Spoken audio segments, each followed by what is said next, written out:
સમાચારમાં આગળ વધીએ વાપી જીઆઈડીસીના થર્ડ ફેઝ વિસ્તારમાં આવેલી ખાનગી કંપનીમાં આગ લાગતા આજુબાજુની કંપનીઓમાં પણ દોડધામ મચી ગઈ હતી। આ કંપની કલર બનાવતી હોવાથી જ્વલનશીલ કેમિકલ અને પદાર્થો પણ મોટી માત્રામાં સંગ્રહ કરેલો હોવાથી થોડીક વારમાં આગે મોટું સ્વરૂપ ધારણ કર્યું અને આસપાસના વિસ્તારમાં ધુમાડા પ્રસરી ગયા હતા। જો કે ફાયર બ્રિગેડના ટીમોએ ભારે જહેમત બાદ આગ પર કાબુ મેળવ્યો। આ ઘટનામાં કોઈ ઈજા કે જાનહાનિનો અહેવાલ નથી।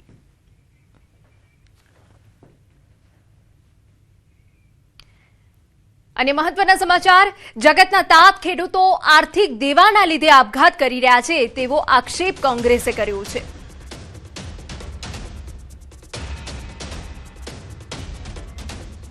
આર્થિક દેવા નીચે ખેડૂતો આત્મહત્યા કરી રહ્યા છે।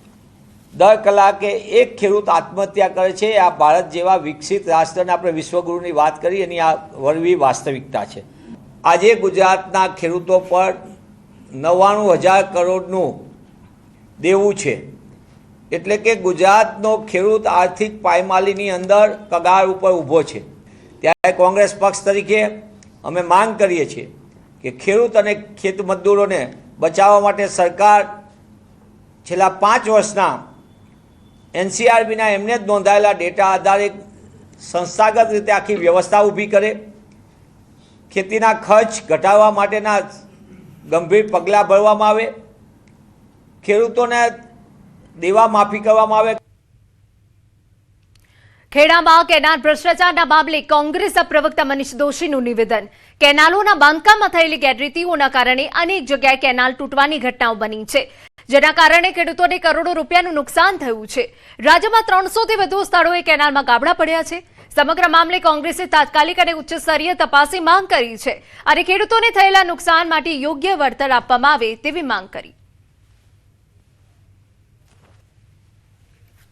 જે રીતે કેનાલોના બાંધકામમાં મોટા પાયે ભ્રષ્ટાચાર અને એના કારણે વારંવાર કેનાલ તૂટવાના બનાવો આપણી સામે આવ્યા છે અને એના કારણે ખેતીની જમીનને મોટા પાયે નુકસાન થાય, ઊભા પાકને નુકસાન થાય, કેનાલ તૂટે એટલે પાણી ભરાઈ જાય ખેતરમાં। 300થી વધુ વખત જુદી જુદી કેનાલોમાં ગાબડા પડ્યા છે, તેની પણ તપાસ થાય અને જે કેનાલના તૂટવાના કારણે ખેડૂતોને જે લાખો રૂપિયાનું, કરોડો રૂપિયાનું નુકસાન ગયું છે તેનું ખેડૂતોને વળતર આપવા કોંગ્રેસ પક્ષ માંગ કરશે।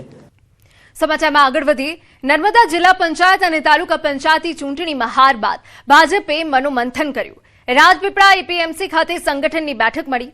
બેઠકમાં નાંદોદના ધારાસભ્ય દર્શના દેશમુખ અને સાંસદ મનસુખ વસાવા હાજર રહ્યા। બેઠકમાં જિલ્લા ભાજપ પ્રમુખની ગેરહાજરી ચર્ચાનો વિષય બની। સાંસદ મનસુખ વસાવાએ હાર માટે સંગઠનની ખામીઓ, વહીવટકર્તાઓનો વાંક અને વિરોધીઓના અપપ્રચારને જવાબદાર ગણાવ્યા। આગામી ચૂંટણીઓમાં જીતો દાવો પણ વ્યક્ત કર્યો। ધારાસભ્ય દર્શના દેશમુખે પણ ક્ષતિઓ સુધારી સંગઠનને ફરી મજબૂત કરવાનો વિશ્વાસ વ્યક્ત કર્યો।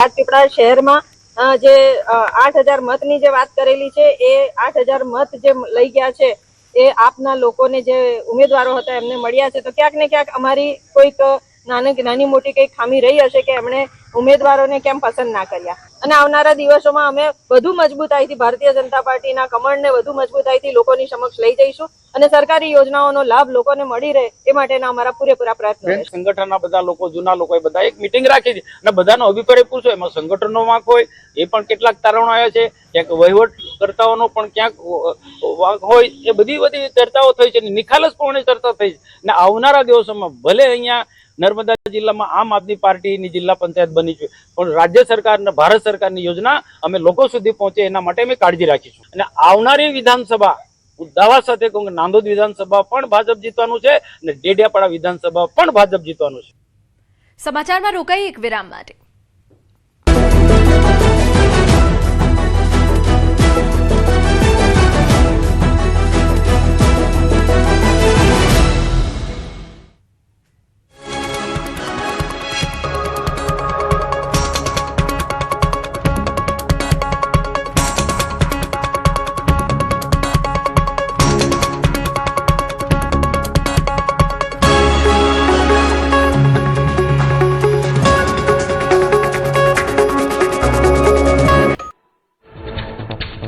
मध्य प्रदेश પ્રદેશના સતનામાં બેકાબુ ટ્રેક્ટરે મોટરસાયકલ સવારને મારી ટક્કર, યુવક પર ફરી વળ્યા ટ્રેક્ટરના ટાયર.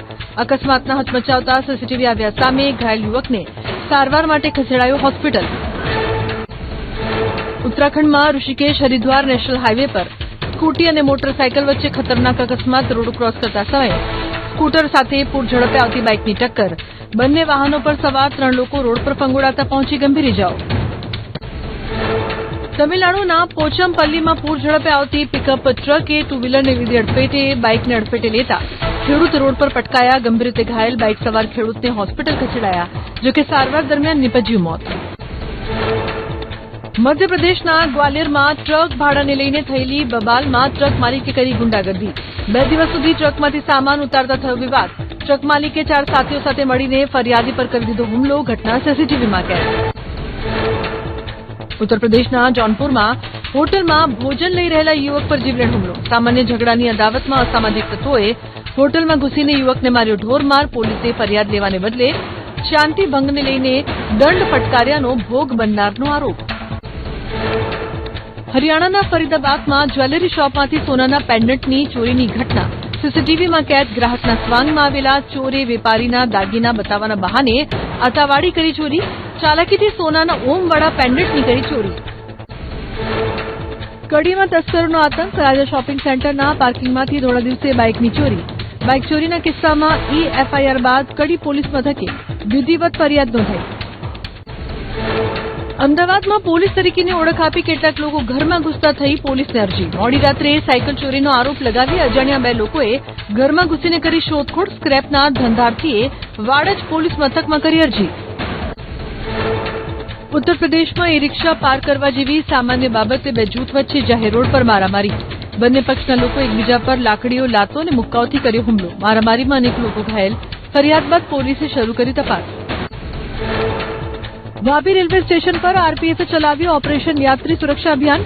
આરપીએફની ટીમે જીઆરપીની મદદથી 2 મોબાઈલ ચોરની કરી ધરપકડ. સ્ટેશન પર પ્લેટફોર્મ અને પરિસરમાં સૂતેલા યાત્રીઓના મોબાઈલ અને કિંમતી સામાન નીકળતા હતા ચોરી. અમદાવાદમાં સોશિયલ મીડિયા પર બિયરની મહેફિલ માણતા દંપતીનો વિડીયો વાયરલ. તપાસમાં વાયરલ વિડીયો જૂન 2024 હોવાનું ખુલ્યું. ધાબા પર બિયરના ઘૂંટણા ભરતા દંપતીના નિવેદન નોંધાયા. ગીર સોમનાથના વેરાવળના પંડવા ગામે 4 સિંહણની શાહી લટાર કેમેરામાં કેદ. એક સાથે 4 સિંહણ ગામના માર્ગ પર ચડી આવી. રોડ પર થંભી ગયા પૈંડા. રાહદારીઓ દ્રશ્યો મોબાઈલ કેમેરામાં કર્યા કેદ. ચુડા તાલુકાના જોબાડા ગામની સીમમાં દેખાયો દીપડો. વેજળકા ડેમ પાસે મોડી રાત્રે દીપડો દેખાતા મચી નાસભાગ. ખેડૂતો અને ખેતમજૂરોમાં ભય સાથે ફફડાટ. વન વિભાગ દીપડાને પાંજરે પૂરે તેવી ગ્રામજનોની માંગ. જૂનાગઢના આણંદપુર ગામમાં દીપડાનો આતંક. રાત્રે માતા પિતા સાથે બહાર સૂતેલા 4 વર્ષના બાળક પર હુમલો. ખેતમજૂરી કરતા પરિવારનું બાળક દીપડાના હુમલામાં ઘાયલ. માથા અને મોઢાના ભાગે ગંભીર ઇજા થતા સારવાર માટે ખસેડાયું. દાંતીવાડા બસ સ્ટેન્ડ પાસે રીંછના આટાફેરા. જેસોરના જંગલમાંથી રીંછ રહેણાંક વિસ્તારમાં ઘૂસ્યું. દાંતીવાડા ગ્રામજનોમાં ફફડાટ. બસ સ્ટેન્ડ જેવા જાહેર સ્થળ પર રીંછ દેખાતા તંત્ર દોડતું થયું. જૂનાગઢમાં સિંહ દીપડા બાદ હવે જંગલી ભૂંડનો આતંક. વંથલીના સુખપુરમાં આધેડ પર કર્યો જીવલેણ હુમલો. શરીર પર બચકા ભરી ગંભીર રીતે કર્યા લોહીલુહાણ. વન વિભાગ પાસે સુરક્ષાની માંગ. વડોદરામાં દેવ નદીમાં યુવકને ખેંચી ગયો મગર. 22 વર્ષીય યુવકનો મગરે શિકાર કરતા ફફડાટ ફેલાયો. પાણી પીવા નદીમાં ઉતરતા યુવકને મગર ખેંચી.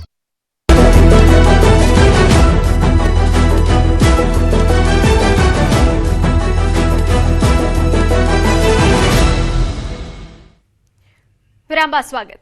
સોમનાથમાં પીએમ મોદીના આગમનને લઈને તૈયારીઓ. 10 તારીખે પ્રધાનમંત્રી જામનગર આવશે. 11 તારીખે સોમનાથ પહોંચશે પીએમ મોદી. સોમનાથમાં પ્રધાનમંત્રીનો રોડ શો પણ યોજાવાનો છે. મંદિર પરિસરમાં વિવિધ કાર્યક્રમોનું આયોજન. ત્યારબાદ સોમનાથ મંદિરમાં પૂજા વિધિ બાદ સભા સ્થળે પહોંચશે, જ્યાં હજારોની સંખ્યામાં જનમેદનીને સંબોધશે. વિશ્વની આસ્થા અને શ્રદ્ધાનું કેન્દ્ર એવા ભગવાન સોમનાથના પવિત્ર આંગણની અંદર પધારી રહ્યા છે. ત્યારે સોમનાથ વિરાસતના 75 વર્ષ, મેં કહ્યું ને કે આઝાદી અને નરેન્દ્રભાઈનું સોમનાથમાં ગુજરાતમાં આગમન, આમ પણ આસ્થા અને શ્રદ્ધા પ્રથમ જ્યોતિર્લિંગ ઉપર સૌને છે. એમ માનની મોદી સાહેબ તો આ ટ્રસ્ટના અધ્યક્ષ પણ છે. આપણા માટે વિશેષ આનંદની વાત છે. માનની મોદી સાહેબે સોમનાથ એ પહોંચી જવાના છે. લગભગ 9:45 આસપાસ એ સોમનાથ હેલિપેડ ખાતે આવશે. સાહેબનો રોડ શો એ પણ રાખવામાં આવ્યો છે. પીએમ મોદીએ